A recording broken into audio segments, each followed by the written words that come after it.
Hello po, greetings mga kababayan. Harinawa sa mga oras na ito, saan man kayo naroroon, kayo ay nasa mabuting kalagayan, kasama na of course yung inyong mga mahal sa buhay. Alright? So, si Atty. Rogelio Wong po ito ng Batas Pinoy. Ang ating pong channel ay isa pong legal aid public service program na inyong lingkod in collaboration with Integrated Bank of the Philippines, Manila Port Chapter. Alright. So let us now proceed no with our discussion sa episode po na ito. Ito po may kinalaman again no sa refusal daw, ayaw daw bigyan ng assessor's office, no? Yung isang tagapagsubaybay po sa atin, no? Ayaw magbigay ng panibagong tax declaration certificate kahit na meron na siyang residential pre-patent. Oh. So, sabi niya, eh, kailangan daw 'no, kailangan din daw 'no, kailangan din daw ito doon sa, ah, sa Register of Deeds 'no, upang, mai-release daw po yung kanyang titulo, okay. So, ganito po ang kuwento niya 'no. So, ano daw ang kanyang maaaring gawin? Tama ba yung assessor's office na ayaw mag-issue? Kasi it appears 'no, na yung lupang iyan ay may existing tax declaration certificate dun sa dating may-ari, okay, sa existing owner. So, siyempre ay ayaw pong mag-issue talaga. Tama po ang assessor's office.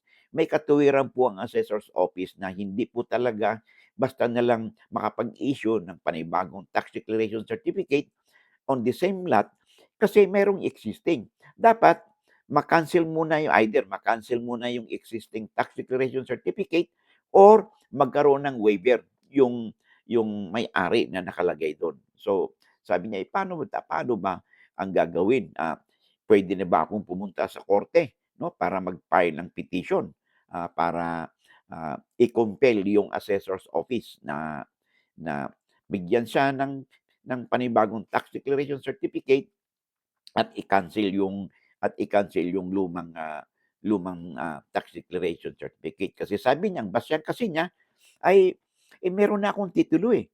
Yung title itself 'no, is the best proof of ownership dun sa lupa. Eh, bakit naman hindi ako binibigyan ng, ah, ng tax declaration certificate? Eh, simply because, meron pong existing po dun at hindi naman po basta-basta na i-cancel itong existing tax declaration certificate ng hindi po ito ma-cancel o kung hindi man ma-cancel ay pumapayag po, nagwe-waive po yung nakapangalan dun sa existing tax declaration certificate. So, ito ngayon, sabi niya, ano ba ang dapat niyang gawin, okay. So, ganito 'yan, sabi ko, ang gagawin niyo, of course na-discuss na din natin ito 'no, sa ibang video po natin.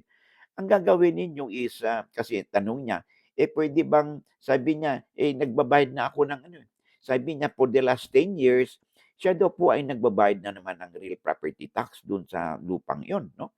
So, in short, bukod sa may titulo siya, nagbabayad pa siya ng amilyar doon o property tax 'no, doon sa nasabing property. Bakit naman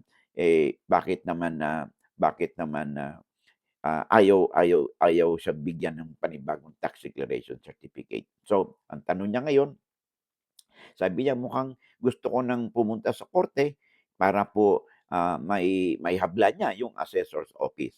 So, humingi po siya ng legal na impormasyon kung ano ang nararapat, okay. Well, tama po kayo 'no, in the event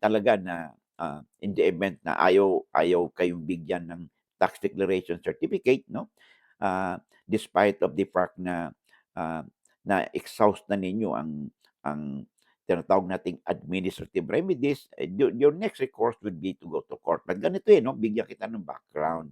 Hindi natin totally masisisi yung assessor's office na hindi kayo bigyan ng hindi kayo bigyan ng panibagong tax declaration certificate 'no. Kasi dapat either lang 'yan, cancel muna yung luma at or magkaroon ng waiver yung existing na tao na kung saan ay siya yung nakapangalan dun sa tax declaration certificate, okay.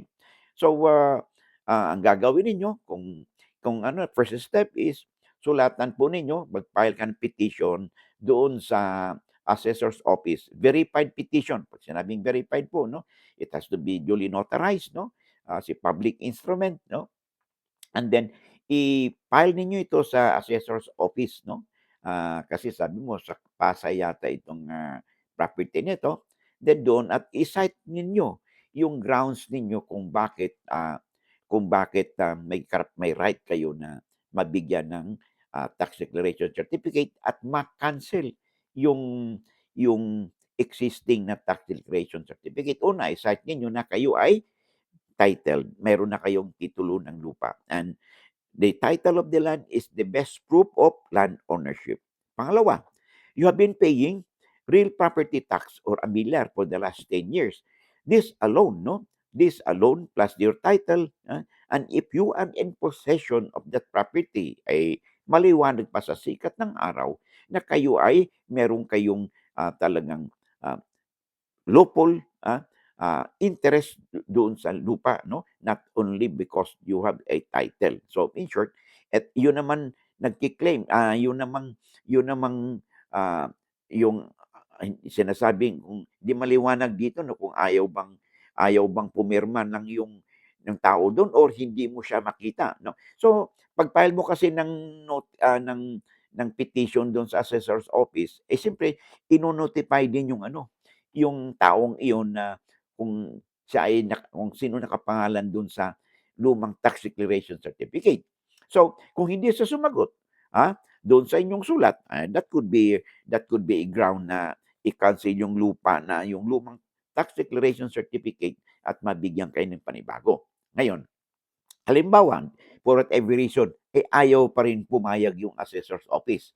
Anong gagawin nyo ngayon? In this way, wala na kayong choice, kundi pumunta na kayo doon sa korte because you have already exhausted, no, the administrative remedies. Kasi po, no, bago tayo pumunta sa korte, lalo if you are dealing with the government office or agency, kailangan merong mga administrative remedies na or actions na dapat gawin nila.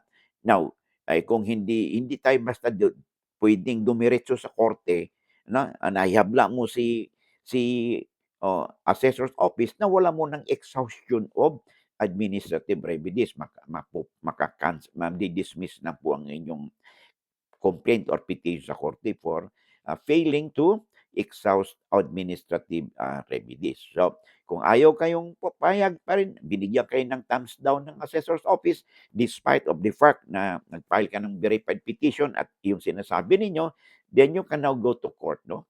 You can ask your lawyer to make representation with the court citing, no, yung uh, mga mga facts na mga ebidensya na mayroon kayo, no, that you are entitled to be issued tax declaration certificate on the grounds na meron na kayong title and you have been paying the real property tax of this lot na sinasabi ninyo for the last 10 years. Okay?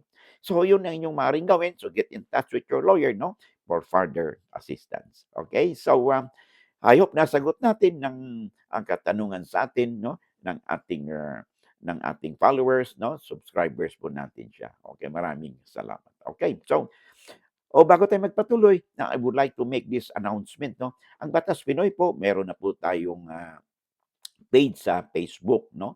So you could follow me there, no. Paki-spread out po sa ating mga kababayan, kaibigan, kakilala ninyo o kapitbahay ninyo, kamag-anak ninyo na ang Batas Pinoy po, meron na po tayong page sa Facebook. So you could reach me there at mapalawig pa natin ang ating advokasya na makapagbigay po tayo ng legal na impormasyon o kaalaman sa ating mga kababayan. No, they could be your friends, kaibigan po ninyo sila or kamag-anak, kapitbahay, at upang sila din po, no, may mapulot po, no, sa ating mga tinatalakay. Sabi nga natin lagi, di ba? Malamang na ang may alam sa batas. Of course, sa mga subscribers po natin, viewers po natin, likers po natin sa ating sa YouTube, no? Of course, nandiyan na rin tayo sa Facebook. Marami pong salamat sa inyong pagtangkilik, no? Lalo na sa mga viewers po natin. Oh, by the way, no? Speaking of viewers, alam ba ninyo na ayon sa datos po ng YouTube, ay more than 60% po ng ating viewers ay hindi po subscribers 'no.